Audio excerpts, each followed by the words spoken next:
Seri 9 Bukek Xiansu. Kisah sepasang Raja Wali. Cerita, Ho Ping Hu.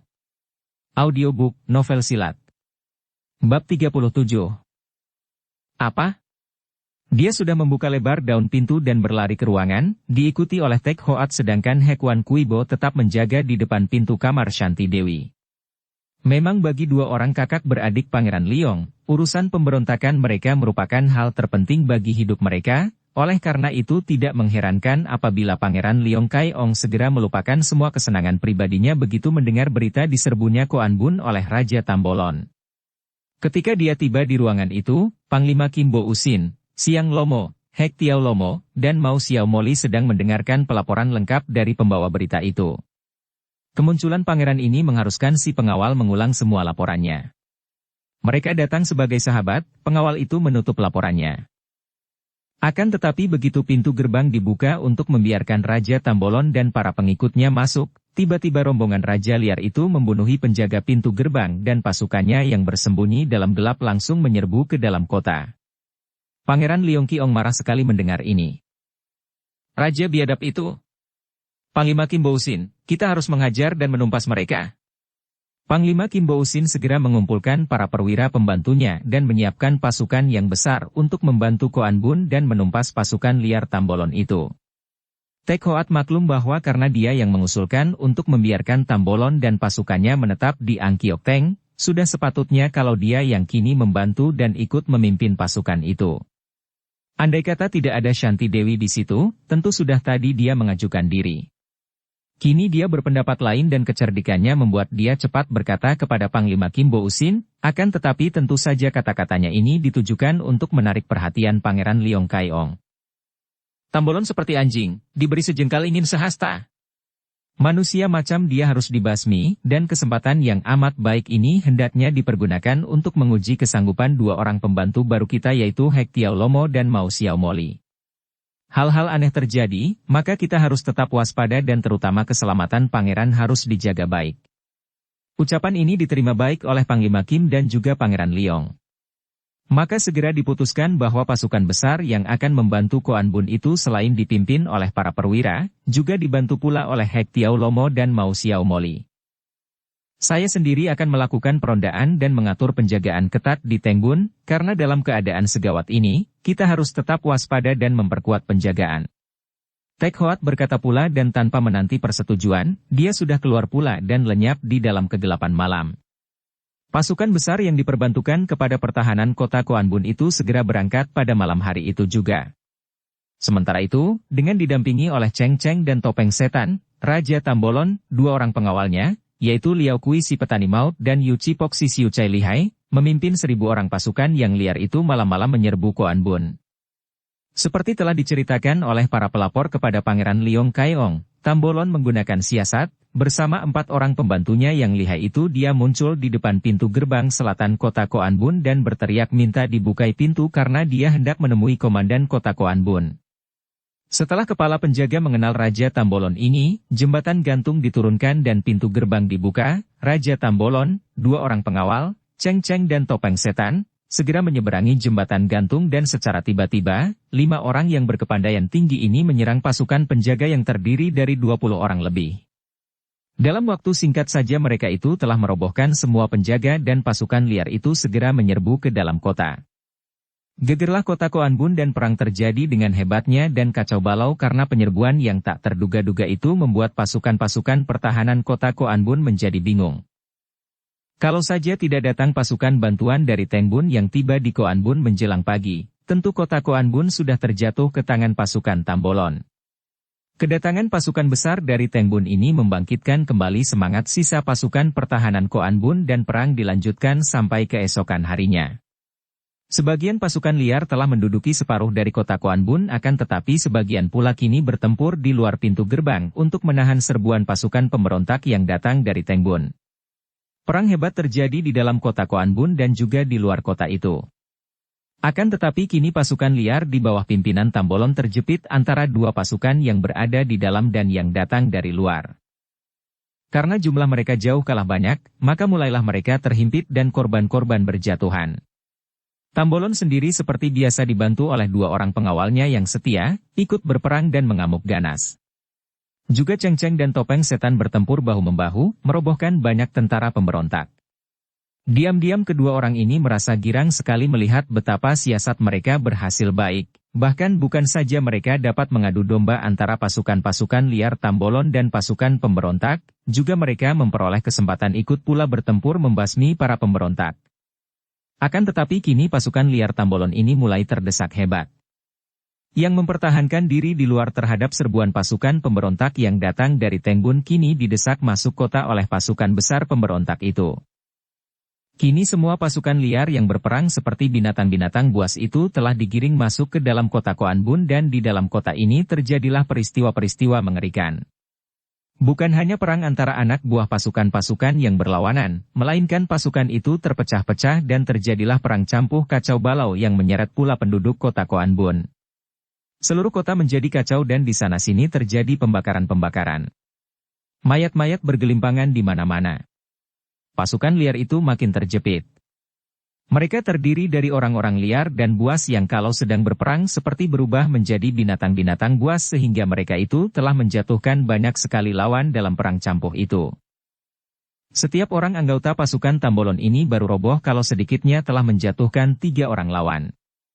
Akan tetapi setelah bala bantuan dari Tengbun tiba, jumlah mereka jauh kalah banyak dan mulailah mereka terhimpit dan mulai pula timbul rasa panik di antara mereka. Cheng Cheng dan Topeng Setan masih mengamuk dengan pedang mereka, merobohkan banyak sekali pasukan pemberontak. Akan tetapi setelah pasukan dari Tengbun berhasil mendesak masuk dan barisan pemberontak ini datang seperti air banjir, mereka berdua terdesak dan terdorong sampai saling berpisah.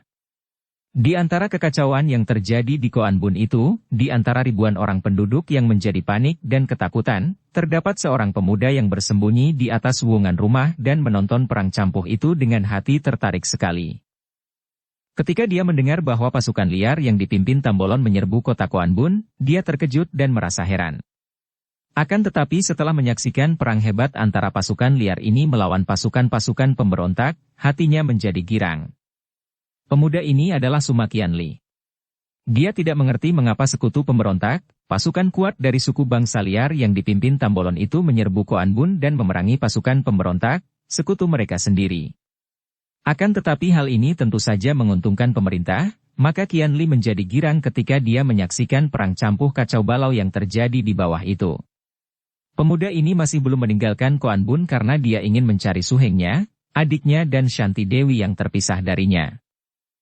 Seperti diketahui, pemuda ini menderita luka karena racun senjata rahasia peledak yang dilepas Hekuan Kuibo, akan tetapi luka di pahanya itu telah diobati oleh Kim Huili, putri Hek Tiao Lomo. Kini lukanya telah sembuh benar, akan tetapi hatinya gelisah karena dia masih belum berhasil bertemu kembali dengan Gak Bun Beng, Suma Qianbu, dan Shanti Dewi. Ketika dari atas wuungan loteng sebuah rumah besar dia melihat perang yang kacau balau itu menjurus ke perbuatan kejam terhadap penduduk, baik yang dilakukan oleh kaum liar maupun oleh tentara pemberontak yang mempergunakan kekacauan itu untuk melampiaskan nafsu-nafsu pribadi mereka, menggarong, memperkosa, dan membunuh. Qianli lalu meloncat turun dan menyelidiki dari rumah ke rumah. Sudah 2 kali dia membunuh 2 orang tentara liar yang sedang memaksa dan hendak memperkosa wanita, dan dia pun telah membunuh 3 orang tentara pemberontak yang menggarong dan mencoba untuk membunuh pemilik rumah yang digarongnya. Perang dilanjutkan sampai keesokan harinya, akan tetapi kini semua pasukan liar di bawah pimpinan Tambolon itu telah digiring masuk dan perang campuh yang berat sebelah terjadi di dalam kota Koanbun karena jumlah tentara Tambolon itu jauh kalah banyak. Cheng Cheng yang terpisah dari Topeng Setan masih menggerakkan pedangnya, merobohkan setiap orang tentara pemberontak yang berani mendekatinya. Dia sudah lelah sekali karena sejak penyerbuan malam tadi sampai pagi ini dia harus bertempur. Kini dia hanya menjaga diri saja sambil beristirahat dan mencari-cari pembantunya yang tidak kelihatan lagi itu.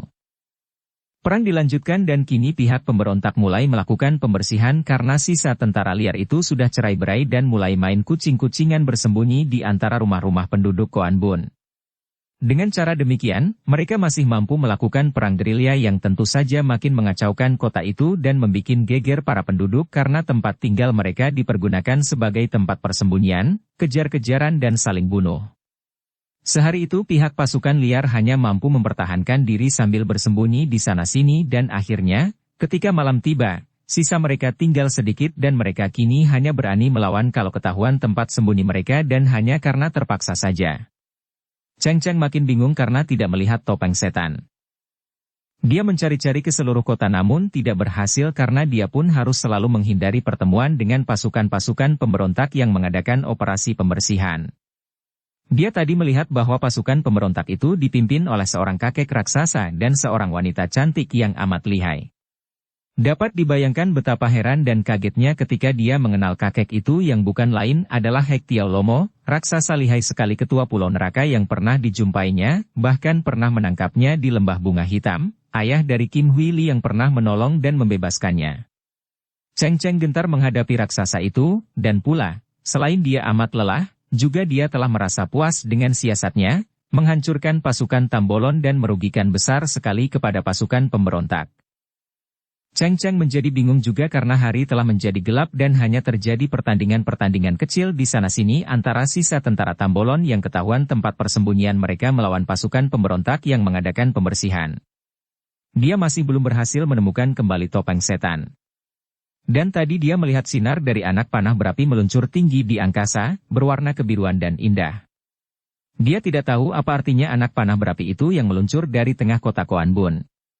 Selagi dia menyelinap di antara rumah-rumah di dalam cuaca yang mulai gelap itu, tiba-tiba terdengar bentakan-bentakan keras dan tahu-tahu dia telah dikepung oleh belasan orang tentara pemberontak yang dipimpin oleh seorang wanita cantik yang memegang sebatang pedang. Ini dia wanita pemimpin pasukan liar itu, terdengar bentakan seorang prajurit. Wanita cantik yang bukan lain adalah Mao Xiao Moli itu, memandang Cheng Cheng yang tak dapat melarikan diri lagi itu penuh perhatian, lalu sambil tersenyum dia bertanya. Ah, benarkah Tambolon mempunyai pembantu secantik ini? Tidak salah lagi, Kounio, Nona. Kami tadi melihat dia mengamuk di samping Tambolon dan para pembantunya. Dia lihai sekali, kembali terdengar suara meyakinkan dari seorang prajurit pemberontak. Mao Xiao Moli melangkah maju. Perempuan cantik, apakah engkau selir Tambolon? Hayo katakan di mana adanya Tambolon dan para pembantunya itu? Dapat dibayangkan betapa mendongkol dan marah hati Cheng Cheng mendengar kata-kata dan pertanyaan yang dianggapnya menghina itu. Perempuan pemberontak rendah. Dia memaki sambil menyerang ke depan dengan bantok kiam di tangannya. Sing. Wututrang. Bunga api berpijar menyilaukan mata ketika pedang bantok kiam di tangan Cheng Cheng bertemu dengan pedang di tangan Mao Xiao Moli. Cheng Cheng terhuyung ke belakang, akan tetapi siluman kucing itu pun terperanjat melihat betapa ujung pedangnya patah dan ada hawa beracun yang mengerikan keluar dari pedang di tangan lawannya itu. Jelas bahwa dalam hal tenaga sinkang, Cheng Cheng masih kalah oleh lawannya, akan tetapi keampuhan bantok kiam juga mengejutkan hati Mao Xiao Moli. Pada saat itu, dua orang prajurit menubruk dari kanan kiri menggunakan golok mereka menyerang. Cheng Cheng memutar pedangnya dan terdengar suara nyaring disusul runtuhnya dua batang golok yang menjadi buntung berikut lengan kedua orang itu. Mundur kalian! Mao Xiao Moli berteriak nyaring dan ketika belasan orang pasukan itu mundur, dia sudah melemparkan bola-bola hitam berturut-turut sebanyak 5 buah ke arah Cheng Cheng. Gadis ini maklum bahwa lawan menggunakan senjata rahasia yang aneh dan belum dikenalnya, maka cepat dia menjatuhkan diri bergulingan dan untung saja dia melakukan pengelakan secara ini, karena ketika bola-bola itu terbanting ke atas tanah terdengar ledakan-ledakan dan tentu Cheng Cheng akan terluka kalau saja dia tidak bergulingan di atas tanah. Cheng Cheng terkejut bukan main. Cepat dia menggerakkan pedang menangkis sambil meloncat bangun ketika wanita itu menubruknya dan mengirim tusukan maut yang nyaris mengenai perutnya. Namun berkat keampuhan bantok kiam yang membuat lawan menjadi jerih dan tidak berani beradu pedang secara langsung, Cheng Cheng mampu meloncat tinggi dan terus mencelat ke atas genteng lalu melarikan diri. Dia maklum akan kelihayan wanita itu dan kalau sampai datang lebih banyak pasukan pemberontak lagi lebih-lebih kalau sampai Hektiao Lomo muncul, tentu dia akan celaka. Kejar dia! Mao Xiao Moli berteriak sambil meloncat naik ke atas genteng dengan gerakan yang luar biasa cepatnya. Untung bahwa Cheng Cheng telah lebih dulu menghilang di atas genteng, kalau tidak agaknya akan sukar baginya untuk menyelamatkan diri karena dalam hal ginkang, dia pun kalah jauh kalau dibandingkan dengan siluman kucing itu. Mao Xiao Moli terus mencari dengan penasaran, bahkan mendatangkan pasukan lebih banyak lagi. Biarpun pasukan bantuan dari Teng Bun berhasil mengalahkan dan hampir membasmi habis pasukan liar Tambolon, namun pasukan pemberontak itu sendiri kehilangan banyak sekali anggota tentara dan kalau dia atau suhenya tidak mampu menangkap Tambolon dan para pembantunya, mati atau hidup, hati Mau Xiao Moli belum puas. Cheng Cheng berlari-larian, kadang-kadang di atas genteng, kemudian meloncat turun dan menyelinap di antara bayangan-bayangan rumah yang gelap. Ketika dia berhenti sebentar di belakang sebuah rumah, tiba-tiba terdengar suara bisikan. "Lu Bengcu, mari sini." Cheng Cheng terkejut, apalagi ketika mengenal Raja Tambolon dan dua orang pembantunya yang lihai itu. Kiranya Tambolon, Liao Kui si petani maut dan si Xiu Cai Yu Cipok bersembunyi di dalam rumah kosong itu. Biarpun hatinya tidak suka, namun Cheng Cheng yang sedang dikejar-kejar Mau Xiao Moli dan pasukannya itu segera meloncat masuk melalui pintu kecil di belakang rumah yang dibuka oleh Tambolon. Mereka berempat segera menutup pintu dan memasuki rumah kosong. Cheng Cheng memandang ruangan yang diterangi lentera itu penuh harapan, akan tetapi hatinya kecewa ketika dia tidak melihat topeng setan di situ. "Untung ada kalian di sini," kata Cheng Cheng. "Akan tetapi di mana adanya topeng setan?" Justru kami hendak bertanya kepadamu, Lu Bengcu. Di manakah topeng setan pembantumu itu?" Mendengar suara dan melihat sikap Raja Tambolon, Cheng Cheng terkejut, apalagi ketika melihat bahwa tiga orang itu membuat gerakan mengurungnya, Tambolon di depannya sedangkan dua orang pembantu Raja di kanan kirinya, sikap mereka seperti orang yang marah kepadanya. Apa maksudmu, Raja Tambolon?" Cheng Cheng bertanya dengan sikap biasa. "Haha, engkau masih pandai berpura-pura lagi. Sikap dan maksudku sudah jelas. Engkau telah menjebloskan kami ke dalam perangkap. Engkau telah menyebabkan pasukan kami terbasmi habis, dan sekarang pembantumu itu tidak tampak bayangannya dan engkau masih berpura-pura lagi, Nona." Di dalam hatinya Cheng Cheng terkejut sekali. Akan tetapi dia cerdik dan dia berkata dengan nada suara dan penasaran. "Raja Tambolon, begitu tidak tahu terima kasihkah engkau? Apakah engkau tidak melihat betapa aku tadi hampir celaka oleh pasukan yang dipimpin wanita lihai itu? Kalau usaha kita tidak berhasil karena keburu datang bala bantuan dari Teng Bun, apakah itu salahku? Mengapa engkau tidak menyalahkan pasukanmu sendiri yang tidak becus dan kurang mampu?" Raja Tambolon yang sudah kehilangan segala-galanya itu masih bisa tertawa. Kemudian dia berkata, "Nona Lu Cheng, kalau tadi kami tidak melihat betapa engkau dikejar-kejar, tentu sekarang engkau sudah mati di tanganku. Akan tetapi jangan mengira bahwa hal itu sudah cukup bagi kami. Tidak hadirnya topeng setan di sampingmu memperkuat dugaan kami bahwa kalian telah mempermainkan kami dan karena engkaulah maka kini pasukanku terbasmi habis. Mana bisa aku mendiamkannya saja hal ini? Tidak. Untuk meyakinkan hatiku bahwa engkau tidak mengkhianati aku, engkau tidak boleh lagi berpisah dari sampingku." Berdebar jantung Cheng Cheng mendengar ucapan ini. Sudah cukup jelas baginya apa yang terkandung di dalam hati Raja Liar ini.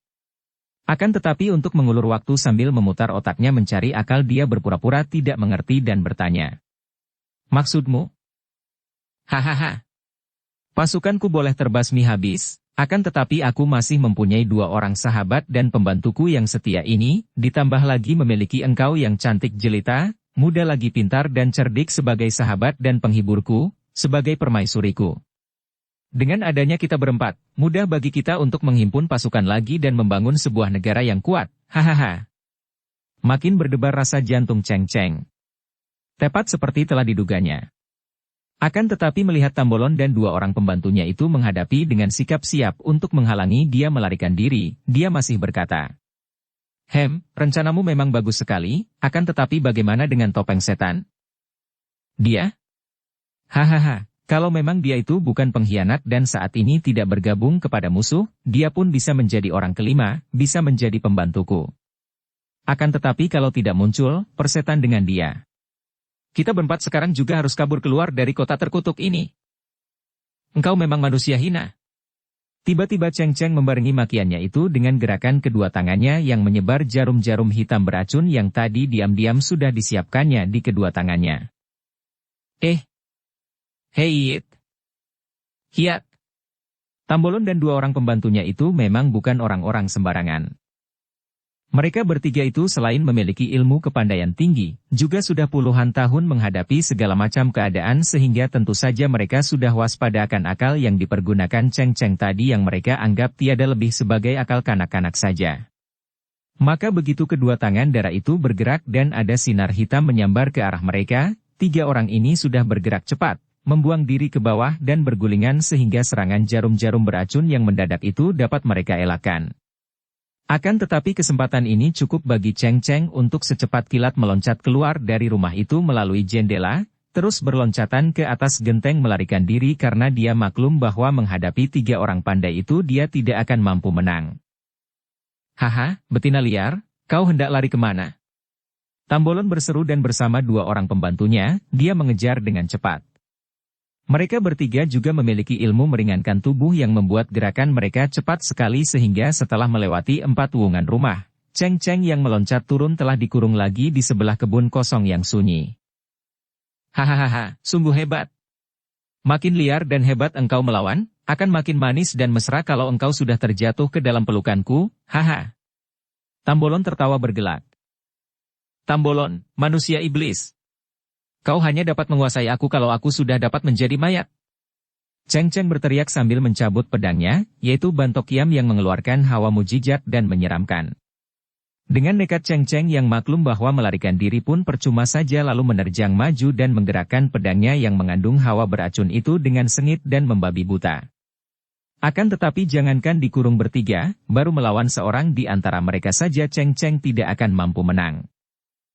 Petani maut Liao Kui menggerakkan pikulannya dan senjatanya ini saja sudah cukup untuk menahan gulungan sinar pedang Bantok Kiam sehingga tidak dapat bergerak leluasa karena selalu terhalang oleh pikulan yang digerakkan secara lihai sekali. Sedangkan dari kanan kiri, Yu Cipok yang menggunakan sepasang senjata Poan Koan Pit mengancam dengan totokan-totokan cepat dan Tambolon yang tertawa itu menggunakan kedua lengannya yang panjang berbulu untuk menerkam tubuh Cheng Cheng. Tentu saja Cheng Cheng menjadi sibuk sekali. Semua kepandaiannya telah dikeluarkannya, bahkan dia telah menggunakan pukulan tangan kiri beracun, juga menggunakan ludah yang telah menjadi beracun karena pengerahan ilmunya, namun tiga orang lawan itu terlalu kuat baginya. Hanya karena Tambolon menghendaki dia hidup-hidup sajalah maka dia masih belum roboh. Kalau mereka itu ingin membunuhnya, tentu sudah sejak tadi dia tewas. Justru karena tahu bahwa dia akan ditangkap hidup-hidup dan dijadikan barang permainan oleh Tambolon, Cheng Cheng merasa ngeri. Dia tidak takut mati, akan tetapi dia menggigil penuh kengerian kalau teringat betapa dia akan diperkosa dan dipermainkan oleh Raja Liar itu. Teringat akan pengalamannya ketika diperkosa orang, Cheng Cheng ingin menjerit. Dia tidak sudi dijadikan permainan oleh Tambolon, akan tetapi dia pun tidak ingin mati sebelum mampu membalas sakit hatinya kepada Kokcu, pemuda murid si Dewa Bongkok yang telah memperkosanya. Tidak, dia tidak ingin mati sebelum dapat berhadapan dengan Kokcu. Akan tetapi dia pun tidak sudi menderita perkosaan lagi, perkosaan yang lebih mengerikan dan lebih menghina kalau dia sampai tertangkap oleh Tambolon. Cering! Tiba-tiba pedang Bantok Kiam yang bertemu dengan pukulan petani maut tidak dapat dia tarik kembali, seolah-olah melekat pada pikulan itu. Pada saat itu, ujung senjata pensil di tangan Siu Chai itu menyentuh jalan darah di pergelangan tangan kanannya. Cheng Cheng menjerit dan terpaksa melepaskan pedangnya karena lengannya itu seketika menjadi lumpuh. Hahaha, kuda betina liar. Apakah engkau masih belum mau jinak? Tambolon yang sudah menyambar pedang Bantok Kiam itu kini tertawa bergelak. Cheng Cheng mengeluarkan suara melengking nyaring dan dengan penuh kenekatan dia menerjang dengan pukulan kedua tangannya ke arah dada Tambolon. Plak! Duh! Tubuh Cheng Cheng terjengkang dan dia roboh bergulingan ketika pukulannya ditangkis dan tubuhnya didorong oleh Tambolon sambil tertawa-tawa itu. Wah! Kuda betina seperti ini harus ditundukkan dan dijinakkan sekarang juga, kalau tidak, dia akan bertingkah terus. Liao Kui, Yu Cipok, pegang dia, biar dia merasakan dan mengenal siapa yang berkuasa. Hahaha. Tambolon tertawa-tawa dan dengan gerakan tenang mulai menanggalkan jubah luarnya. Cheng Cheng membelalakan matanya. Dia akan diperkosa begitu saja, dengan kedua orang itu memegangnya dan Tambolon menggagahinya. Tidak. Jangan, jeritnya penuh kengerian ketika dua orang lihai itu mendekatinya. Dia masih duduk di atas tanah karena kepalanya agak pening ketika dia terbanting tadi. Engkau perawan liar memang harus dipaksa. Si petani berkata dan bersama Yu Cipok dia menubruk ke depan. Plak! Plak! Hei! Hei! Liao Kui dan Yu Cipok terhuyung ke belakang dan memandang dengan mata terbelalak kepada Qian Li yang sudah berdiri di situ dengan sikap tenang akan tetapi mukanya merah dan alisnya berkerut, matanya seperti bercahaya di tempat gelap itu ketika dia memandang kepada mereka. Raja Tambolon, kiranya selain raja orang-orang liar engkau sendiri juga seorang manusia biadab. Qian Li berkata sambil menudingkan telunjuknya ke arah muka raja tinggi besar itu. Sementara itu, Cheng Cheng yang masih terduduk tadi memandang kepada Qian Li tanpa mengenalnya. Dia menduga-duga siapa adanya pemuda tampan dan gagah perkasa yang muncul secara tiba-tiba dan yang sekali menangkis membuat dua orang pembantu Tambolon terhuyung mundur itu. Tadi Qian Li sedang menyaksikan kehancuran pasukan liar Tambolon yang didesak oleh pasukan-pasukan pemberontak yang datang dari Tengbun ketika tiba-tiba dia melihat bayangan-bayangan orang berkelebatan cepat sekali di atas genteng. Ketika melihat seorang wanita dikejar 3 orang, dia merasa heran apalagi melihat betapa gerakan mereka amat cepat. Ketika mendengar percakapan mereka dan tahu bahwa 3 orang laki-laki itu adalah Tambolon dan 2 orang pembantunya, Qian Li makin menaruh perhatian. Akan tetapi dia baru turun tangan membantu ketika melihat dengan hati kaget dan berdebar aneh bahwa gadis yang dikeroyok itu bukan lain adalah Lu Cheng, saudara angkat Shanti Dewi, penolong Jenderal Cao Liang, gadis yang telah beberapa kali dijumpainya dan yang tidak pernah meninggalkan lubuk hatinya itu. Begitu dia mengenal Cheng Cheng, cepat dia bergerak dan menangkis 2 orang yang hendak menangkap gadis itu. Tambolon memandang dengan matanya yang lebar dan ganas, kemudian tertawa lagi karena dia memandang rendah kepada pemuda yang baru muncul itu. Liao dan Yu, kalian bereskan bocah lancang itu, biar aku menjinakkan sendiri betina liar ini karena kita tidak mempunyai banyak waktu. Sambil berkata demikian, dia sudah menubruk Cheng Cheng yang baru saja hendak bangkit berdiri. Keparat! Qian Li membentak akan tetapi ketika dia bergerak maju, Yu Cipok sudah mengirim totokan bertubi-tubi dengan sepasang koan-koan pit ke arah jalan-jalan darah berbahaya di depan tubuh Qian Li, sedangkan Liao Kui sudah mengayun pikulannya menghantam ke arah kepalanya. Qian Li terpaksa mengelak dan ketika dia melirik, ternyata Cheng Cheng sudah menyambut tubukan itu dengan tendangan kakinya. Ditendang seperti itu, Tambolon tertawa saja dan ketika tendangan mengenai perutnya, bukan dia yang roboh. Bahkan Cheng Cheng sendiri yang terjengkang dan terbanting telentang di atas rumput. Sambil tertawa, Tambolon menubruk tubuh gadis yang sudah telentang itu. Des! Aug! Tambolon berteriak keras sekali dan dia masih sempat menangkis dorongan tangan orang yang tiba-tiba muncul di samping, dan ketika kedua dengan itu bertemu, Tambolon terpelanting dan hampir roboh. Dia cepat meloncat dan menghadapi laki-laki yang baru muncul itu. Laki-laki itu setengah tua, berpakaian sederhana dan sikapnya tenang, akan tetapi pandang matanya membuat Tambolon bergidik karena pandang mata itu tajam seolah-olah menembus jantungnya. Banyak manusia lancang yang sudah bosan hidup. Tambolon berteriak marah sekali. Su Heng! Qian Li menjadi girang melihat bahwa yang muncul itu adalah Gak Bun Beng.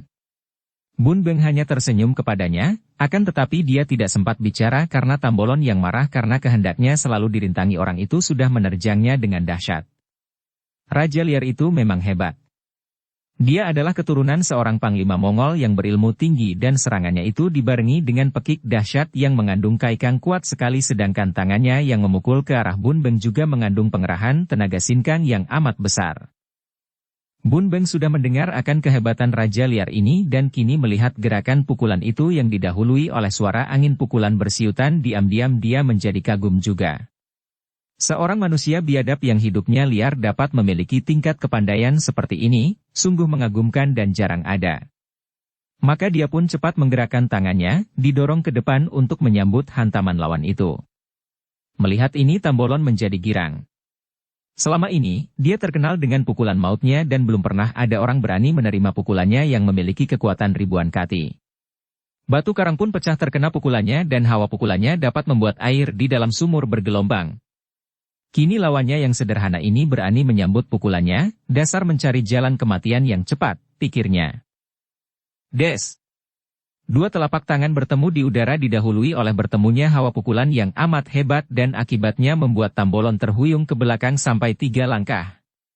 Hampir dia tidak dapat percaya akan kenyataan ini dan memandang dengan mata terbelalak. Orang ini sama sekali tidak bergoyang. Mana mungkin ini? Dia menjadi penasaran sekali, dan bagaikan seekor kerbau mengamuk, dia menyerbu lagi, kini menggunakan kedua tangannya untuk memukul. Plak! Des! Makin hebat pukulan Tambolon, makin hebat pula dia terguncang ketika ditangkis, sehingga kini dia terhuyung ke belakang sampai 5 langkah. Dar! Dar! Dua buah benda meledak dan untung bahwa mereka semua yang berada di situ adalah orang-orang pandai sehingga dapat mengelak dan mengebut pecahan-pecahan yang menyambar ke arah mereka. Muncullah pasukan pemberontak yang dipimpin oleh Hek Tiao Lomo dan Mao Xiao Moli. Ah, badai besar! Berlindung! Teriakan Tambolon ini merupakan isyarat kepada dua orang pembantunya bahwa bahaya yang tak terlawan datang dan mereka perlu melarikan diri. Liao Kui dan Yu Cipok yang juga menghadapi lawan berat karena pemuda tampan itu ternyata mampu menghadapi senjata mereka dengan gerakan cepat, maklum akan teriakan pemimpin mereka dan cepat mereka meloncat ke dalam gelap, mengikuti perginya Raja Tambolon. Hihik, ini dia si perempuan jalang. Mao Xiao Moli membentak ketika dia melihat Cheng Cheng. Hahaha, cantik, cantik. Hek Tiao Lomo terkekeh. Cheng Cheng yang baru saja terlepas dari bahaya tadi berdiri dengan muka pucat memandang kepada dua orang yang datang menolongnya. Kini melihat munculnya Mao Xiao Moli dengan pasukan pemberontak, juga munculnya Hek Tiao Lomo yang sudah dia ketahui amat lihai, menjadi putus harapan. Hek Tiao Lomo iblis busuk, bentaknya sambil meloncat ke depan dan menghantam raksasa itu karena Hek Tiao Lomo yang berada paling dekat dengannya. Hahaha, kiranya engkau ini. Hek Tiao Lomo tertawa, dan karena dia maklum bahwa gadis ini memiliki ilmu tentang racun yang amat berbahaya, dia lalu mengerahkan tenaga beracun dan menangkis sambil terus menampar. Plak! Bu! Tubuh Cheng Cheng terbanting karena selain pukulannya kena ditangkis, juga pundaknya terkena tamparan tangan beracun ketua Pulau Neraka yang amat lihai itu.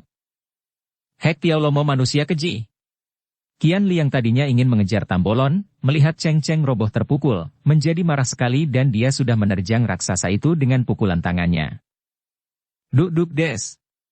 3 kali lengan pemuda itu beradu dengan Hek Tiao Lomo dan melihat betapa kakek itu ternyata kuat sekali, Gak Bun Beng sudah meloncat maju menggantikan Qian Li menerjang Hek Tiao Lomo yang menjadi terkejut setengah mati ketika merasa betapa angin pukulan yang keluar dari kedua tangan Gak Bun Beng menimbulkan angin besar dan amat kuatnya.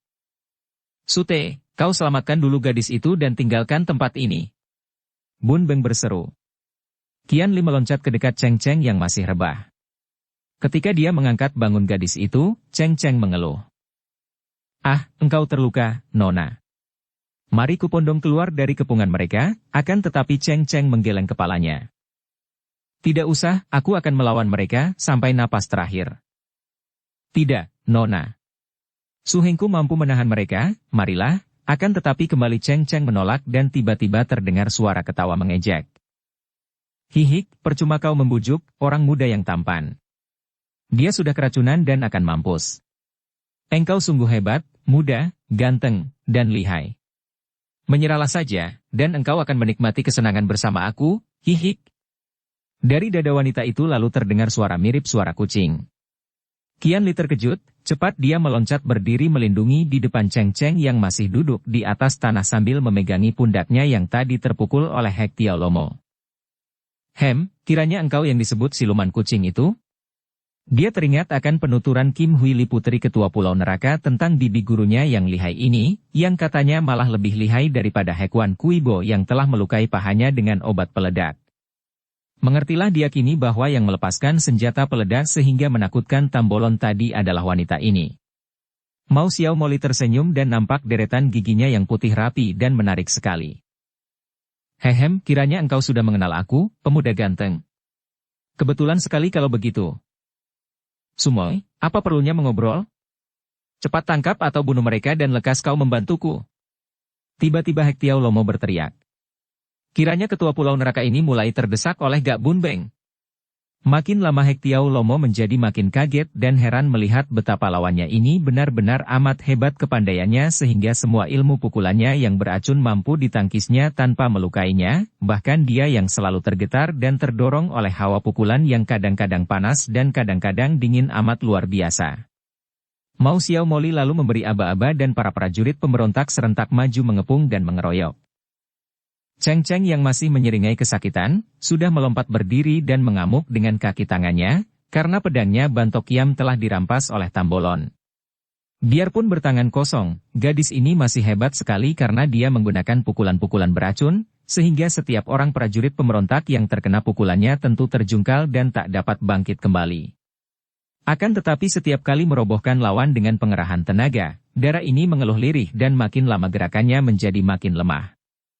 Qian Li yang mengamuk sambil melindungi Cheng Cheng sedapat mungkin, karena sebagian besar perhatiannya dicurahkan untuk melindungi gadis itu dan dia telah berkali-kali menghalau bahaya yang mengancam Cheng Cheng dengan merobohkan penyerang gelap dari belakang gadis itu, maka dia masih belum mampu mengalahkan Mao Xiao Moli yang memang amat lihai itu.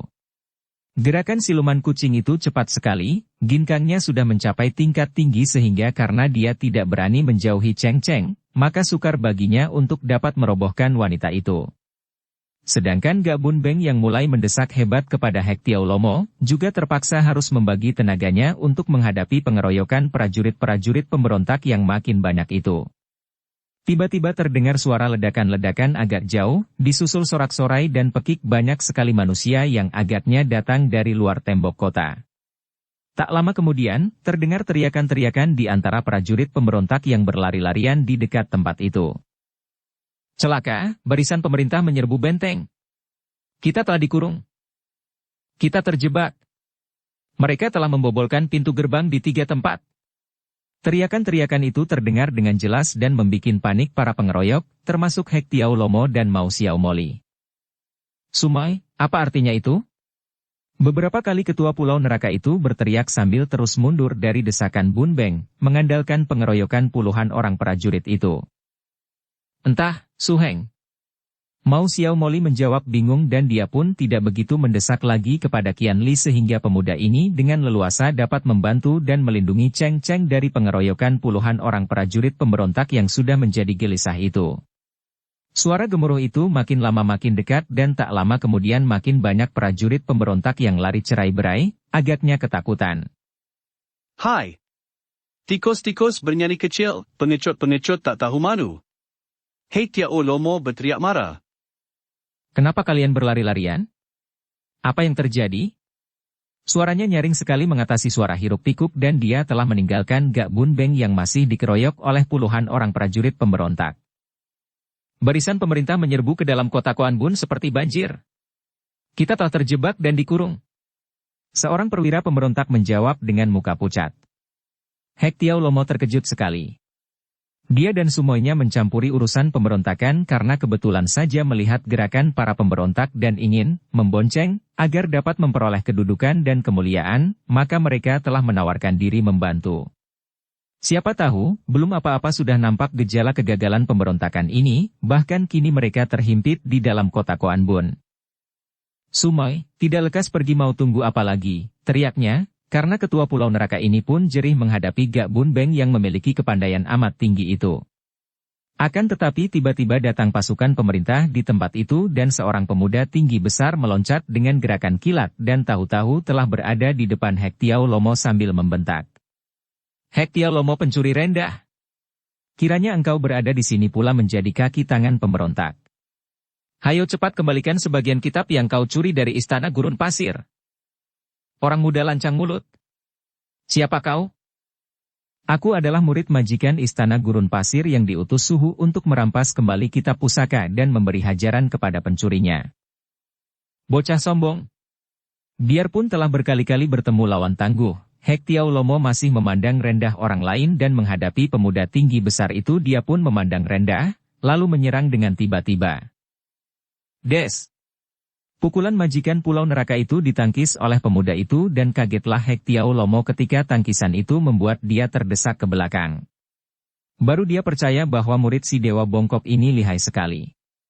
Akan tetapi tentu saja untuk mengembalikan kitab yang hanya sebagian berada di tangannya itu dia merasa sayang. Dia masih belum berhasil merampas sebagian dari kitab yang berada di tangan ketua lembah bunga hitam, yaitu Hekhua Lokuitio Sek, sehingga dia belum dapat mempelajari isi kitab dengan sempurna. Kocu! Jahanam engkau! Tiba-tiba terdengar jerit melengking dan Cheng Cheng sudah lari menghampiri pemuda tinggi besar itu dan menyerang dengan pukulan ganas, mengerahkan seluruh tenaga saktinya. Kao Kocu, pemuda itu, terbelalak memandang Cheng Cheng yang menyerangnya, seperti orang terpesona, sama sekali tidak mengelak maupun menangkis. Bu! Bu! Nona Lu Cheng! Qian Li yang menjadi terkejut sekali sudah meninggalkan para pengeroyoknya dan berteriak memanggil sambil meloncat ketika dia melihat Lu Cheng seperti orang gila menyerang dan memukul Kokcu. Pada saat itu, Hek Tiao Lomo sudah meloncat jauh dan melarikan diri bersama Mao Xiao Moli, dan Kokcu hanya berdiri bengong setelah dipukul dadanya 2 kali oleh Cheng Cheng. Darah itu setelah memukul 2 kali dengan pengerahan tenaga sekuatnya, mengeluh dan terguling roboh. Untung Qian Li cepat menyambarnya sehingga dia tidak terbanting roboh dan pingsan di dalam pelukan Qian Li. Gak Bun Beng juga sudah meloncat dekat. Melihat wajah Cheng Cheng yang agak kehijauan itu, pendekar ini terkejut bukan main karena dia maklum bahwa darah itu telah menderita luka hebat akibat racun. Dia memandang Kokcu dengan alis berkerut dan melihat pemuda tinggi besar itu pemimpin pasukan pemerintah dan agaknya kenal dengan Qian Li, dia bertanya. Li Sute, siapa dia ini? Su Heng, dia adalah saudara Kao Kokcu, putra Jenderal Kao. Bu Beng mengangguk. Ah! Kemudian dia berkata. Sute, cepat kau bawa pergi nona ini. Dia terluka dan keracunan hebat. Kokcu yang masih berdiri bengong memandang Cheng Cheng yang pingsan di dalam pelukan Qian Li berkata. Saudara Qian Li, kau bawalah nona ini, ikutlah perwira ini agar mendapat perawatan sebaiknya. Dia memerintahkan seorang perwira yang segera mengajak Qian Li yang memondong tubuh Cheng Cheng itu pergi meninggalkan tempat itu. Kokcu kini berhadapan dengan Gak Bun Beng, keduanya saling pandang penuh selidik karena masing-masing dapat menduga akan kelihayan mereka. Kokcu yang mendengar Qian Li menyebut Su Heng kepada laki-laki setengah tua ini, diam-diam terkejut. Dia sudah tahu sekarang bahwa Qian Li dan Qian Bu adalah putra-putra pendekar super sakti dari Pulau Es, tentu saja ilmu kepandaian mereka hebat sekali. Dan laki-laki setengah tua yang sederhana dan tenang ini adalah Su Heng mereka. Sebenarnya dia ingin sekali berkenalan dengan orang yang berilmu tinggi ini, akan tetapi hatinya sudah dibuat gelisah bukan main oleh pertemuan dengan Cheng Cheng. Gadis penolong ayahnya akan tetapi juga gadis yang mendendam sakit hati setinggi langit sedalam lautan kepadanya. Gadis yang diperkosanya sewaktu dia berada dalam keadaan tidak sadar karena pengaruh racun jahat. Dan yang menjadi biang keladi peristiwa memalukan ini adalah ketua lembah bunga hitam dan ketua pulau neraka, 2 orang yang mencuri kitab suhunya. Merekalah yang membuat dia keracunan hebat itu sehingga dia melakukan perbuatan keji terhadap Lu Cheng. Kiranya engkau adalah putra Cao Goan Sui. Sungguh menggembirakan sekali, bagaimana pasukan pemerintah bisa datang begini tepat? Di mana ayahmu? Gak Bun Beng bertanya. Semua ini adalah jasa Nona Lu Cheng itu yang telah mengatur siasatnya, Kokcu berkata akan tetapi matanya memandang ke arah larinya Hek Tiao Lomo. Ah, maksudmu? Gak Bun Beng tercengang. Dia membujuk Tambolon menyerang Koan Bun dan selagi pemberontak dan pasukan Tambolon bertempur sendiri, barisan pemerintah bergerak, sebagian menyerbu Koan Bun, sebagian dipimpin Putri Milana memotong jalan dan sebagian dipimpin ayah menyerbu Teng Bun malam ini juga. Ah, sungguh hebat. Bun Beng memuji. Maaf, saya harus mengejar Hek Tiao Lomo. Kokcu berkata dan cepat dia meninggalkan Bun Beng dan sekali berkelebat tubuhnya sudah lenyap dari situ, membuat Bun Beng mengikutinya dengan pandang mata kagum sekali. Pendekar ini terheran-heran dan masih tercengang dengan jalannya peristiwa yang begitu cepat dan tidak tersangka-sangka. Dia tadi pun seperti juga Qian Li, menonton dengan penuh keheranan betapa pasukan yang dipimpin oleh Tambolon menyerbu Koan Bun dan seperti juga sutenya itu, dia menolong banyak penduduk yang diganggu oleh tentara kedua pihak. Terheran-heran hati pendekar ini melihat munculnya begitu banyak orang pandai. Mula-mula Tambolon dengan 2 orang pembantunya yang lihai, kemudian Hek Tiao Lomo dan Mao Xiao Moli yang tidak kalah lihainya. Yang terakhir muncul pemuda putra Jenderal Kao itu. Pemuda itu pun amat lihai, akan tetapi anehnya, mengapa Nona Lu Cheng itu begitu melihatnya lalu menyerangnya dengan penuh kebencian? Akan tetapi pendekar ini tidak mau memusingkan hal itu dan dia lalu membantu pasukan pemerintah yang telah melakukan perang mati-matian melawan pasukan pemberontak dan pertempuran terjadi di seluruh kota sampai keesokan harinya. Kota Koanbun mengalami perang yang luar biasa hebatnya, dimulai dari penyerbuan pasukan liar yang dipimpin oleh Tambolon lalu dilanjutkan oleh pasukan pemerintah yang menumpas pasukan pemberontak yang datang dari Tengbun sebagai bala bantuan. Kalau tadinya pasukan Tambolon membasmi pasukan yang bertahan di Koanbun, kemudian tiba giliran pasukan liar itu yang dibasmi oleh pasukan besar pemberontak dari Tengbun, kini pasukan pemerintah turun tangan melakukan pukulan terakhir kepada barisan pemberontak. Yang patut dikasihani adalah penduduk kota Koanbun. Sukar bagi mereka untuk mengatakan mana kawan mana lawan karena semua anak buah pasukan selalu mengganggu mereka. Kota mereka menjadi neraka yang penuh dengan mayat dan orang-orang luka, darah membanjir setiap tempat dan banyak rumah yang habis terbakar. Pertempuran-pertempuran mengerikan itu berlangsung sampai 2 hari lamanya, tentu saja menjatuhkan korban manusia di kedua pihak yang banyak sekali. Akan tetapi akhirnya Koanbun jatuh ke tangan barisan pemerintah yang dipimpin oleh Panglima Tio Lukchong dan Kao Kokcu yang sudah tidak kelihatan lagi bayangannya sejak dia melakukan pengejaran terhadap Hek Tiao Lomo untuk merampas kembali kitab suhunya yang dicuri oleh ketua Pulau Neraka itu. Mulai malam itu, dimulai dengan penyerbuan pasukan Tambolon ke dalam kota Koanbun, terjadilah perang yang seru dan dahsyat, yang mengerikan karena semenjak malam itu sampai beberapa hari lamanya terjadilah pembunuhan dan pembantaian antara manusia, bahkan antara bangsa sendiri sehingga puluhan ribu manusia tewas di ujung senjata tajam. Tidak hanya di Koanbun terjadi perang yang hebat dan kacau balau, akan tetapi juga di tengah jalan antara Koanbun dan Tengbun, di mana barisan yang dipimpin oleh Putri Milana melakukan pencegatan dan barisan pemberontak yang menyerbu ke Koanbun untuk menumpas pasukan Tambolon itu tidak dapat kembali ke Tengbun karena dihadang dan disergap oleh barisan Milana ini. Bahkan sang putri yang melihat betapa pihak musuh amat lemah lalu memecah barisannya, sebagian lalu menuju ke Tengbun untuk membantu barisan penyerbu Tengbun yang merupakan barisan inti dipimpin sendiri oleh Jenderal Cao Liang dibantu oleh Sumakian Bu. Seperti telah diceritakan di bagian depan, Pangeran Liong Kai Ong tertunda niatnya yang keji untuk memaksa Shanti Dewi menjadi miliknya dengan jalan memperkosanya ketika tiba-tiba ada laporan bahwa Koanbun diserang oleh pasukan Tambolon. Gangguan ini sekaligus mengusir nafsu berahinya dan malam itu dia tidak berani tidur, selalu berdekatan dengan Panglima Kim Bo Usin agar dapat mengetahui keadaan. Mereka semua mengharapkan bahwa pasukan besar yang dikirim dari Tengbun ke Koanbun dan yang dibantu oleh Hek Tiao Lomo dan Mau Xiao Moli itu akan berhasil menumpas pasukan liar Tambolon. Akan tetapi tentu saja mereka menjadi gempar ketika datang laporan bahwa pasukan yang menggempur Tambolon di Koanbun itu telah terhimpit oleh barisan pemerintah yang secara tiba-tiba saja muncul. Bahkan kini barisan pemerintah yang amat kuat sedang menuju ke Tengbun. Panglima Kim Bo Usin segera mengumpulkan para pembantunya dan menyusun kekuatan untuk mempertahankan benteng Tengbun. Menjelang pagi muncullah musuh yang ditunggu-tunggu itu, disertai suara gemuruh yang menggetarkan hati semua prajurit pemberontak yang sudah berjaga-jaga di benteng dan di luar benteng. Panglima Kim Bo Usin sendiri dengan beberapa orang panglima pembantunya berdiri di atas benteng untuk meninjau keadaan. Barisan pemerintah itu belum melakukan gerakan, dan memang Jenderal Cao Liang menanti sampai matahari terbit. Dia ingin melakukan gertakan lebih dulu dengan harapan untuk menggetarkan dan mengecilkan hati para prajurit pemberontak yang dahulu adalah bekas anak buahnya. Setelah matahari timbul di ufuk timur, Jenderal Cao Liang yang menunggang kuda ditemani oleh Sumakian Bu, mendekati menara di sudut tembok benteng itu, di mana terdapat Panglima pemberontak Kim Bo Usin dan para perwira pembantunya, sedangkan Pangeran Liong Kai Ong yang berada pula di situ menyembunyikan diri. Tidak ingin dikenal orang sebelum usaha pemberontakan berhasil seluruhnya. Kim Bo Usin pemberontak rendah.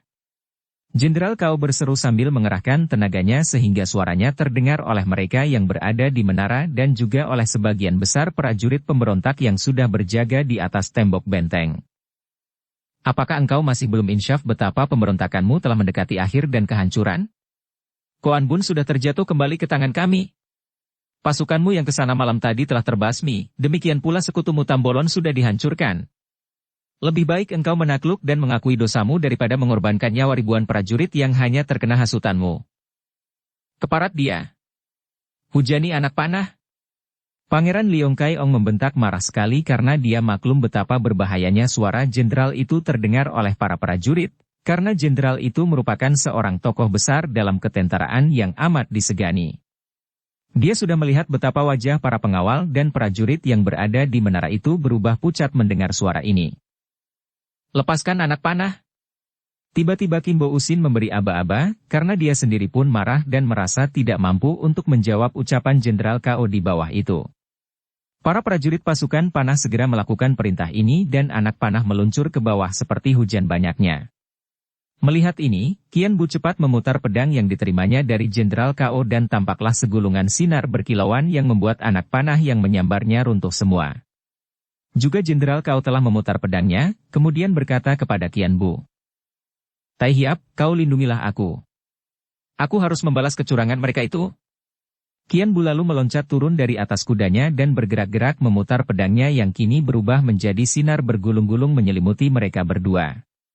Jenderal Kao lalu menurunkan busur dan memasang anak panah, membidik ke atas dan tak lama kemudian terdengarlah suara berdesing ketika sebatang anak panah meluncur dengan kecepatan seperti kilat ke arah Panglima pemberontak Kimbo Usin yang melihat penyerangan anak buahnya dengan penuh harapan. "Chiang Kun, awas!" Lam Tian Lomo yang selalu mendampingi Panglima pemberontak ini bersama Pak Tian Lomo, berseru dan cepat dia menarik tangan Panglima itu sehingga tubuhnya tertarik ke samping. Terdengar teriakan nyaring dan seorang perwira yang berdiri di belakang Panglima pemberontak ini roboh, lehernya tertembus anak panah dan dia tewas seketika. Jenderal Kao dan Qian Bu telah meninggalkan tempat berbahaya itu dan mulailah perang yang amat dahsyat terjadi di sekeliling tembok benteng kota Tengbun. Mula-mula hujan anak panah dari kedua pihak, kemudian setelah Panglima Kimbo Usin melihat bahwa kekuatan barisan yang dipimpin oleh Jenderal Kao Liang itu tidak besar, kurang dari separuh jumlah pasukannya yang berjaga di Tengbun, dia lalu memerintahkan pasukan untuk menyerbu keluar, dibantu oleh barisan anak panah dan batu yang menghalau setiap usaha musuh yang hendak naik ke tembok benteng. Maka terjadilah perang tanding di luar pintu gerbang benteng sebelah selatan. Memang perhitungan Kimbo Usin tepat. Jumlah pasukannya jauh lebih besar dan dia hendak menggunakan kemenangan jumlah pasukan ini untuk menggempur dan menghancurkan pasukan Jenderal Kao. Akan tetapi Jenderal Kao Liang adalah seorang pemimpin yang banyak siasatnya. Segera dia memberi komando melalui bunyi terompet dan pasukan-pasukannya berpencar. Sebagian lari ke pintu gerbang di timur dan sebagian lagi menyerbu melalui sungai di barat kota Tengbun. Melihat ini, dengan sendirinya Kimbo Usin harus pula membagi-bagi pasukannya dan karena gerakan Jenderal Kao yang merubah-rubah jumlah pasukannya amat cepat, kadang-kadang di selatan hanya ada sedikit pasukan dan agaknya mengerahkan kekuatan untuk menggempur pintu gerbang timur. Akan tetapi ketika pihak pemberontak mengerahkan tenaga menjaga di timur, kiranya yang di selatan itulah yang lebih kuat sehingga penjagaan-penjagaan dan pertahanan-pertahanan di benteng itu menjadi kacau dan panik. Akan tetapi, karena Kimbo Usin adalah panglima yang tadinya menjadi pembantu Jenderal Kao, dia pun amat ahli mengatur penjagaan sehingga dengan jumlah pasukan yang jauh kalah banyak itu, agaknya tidaklah mudah bagi Jenderal Kao untuk menduduki kota benteng Tengbun yang amat kuat itu. Bersambung ke bab 38. Dukung kami dengan subscribe, follow, like, komen dan share. Terima kasih.